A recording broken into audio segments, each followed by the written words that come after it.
السلام علیکم دوستو، آج ہم بات کرتے ہیں اللہ کے نبیوں کی عمر کے بارے میں۔ اللہ تعالیٰ نے کم و بیش 1,24,000 پیغمبر اس دنیا میں انسانوں کی ہدایت کے لیے اتارے۔ ان میں سے 26 یا 27 کو اللہ تعالیٰ نے قرآن کریم میں نام مبارک سے پکارا ہے۔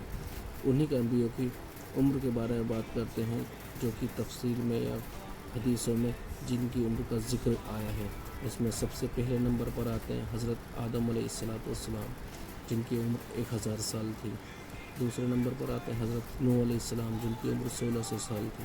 تیسرے نمبر پر آتے ہیں حضرت شیث علیہ السلام، جن کی عمر 900 سال تھی۔ اور پھر آتے ہیں حضرت ادریس علیہ السلام، جن کی عمر 450 سال تھی، لیکن وہ فوت نہیں ہوئے تھے، انہیں زندہ ہی دنیا سے اٹھا لیا گیا تھا۔ پھر آتے ہیں حضرت ہود علیہ السلام، جن کی عمر 464 سال تھی۔ پھر آتے ہیں حضرت صالح علیہ السلام، جن کی عمر 58 سال یا 280 سال تھی۔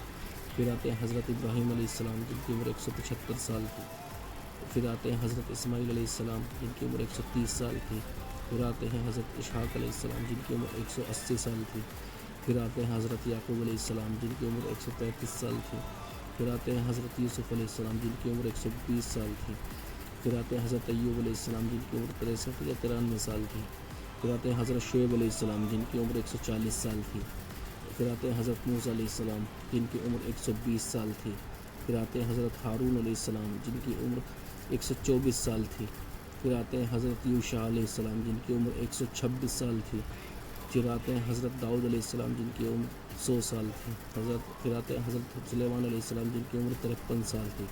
پھر آتے ہیں حضرت محمد مصطفیٰ صلی اللہ علیہ وسلم، سبھی نبیوں کے سردار، جن کی عمر 63 سال ہے۔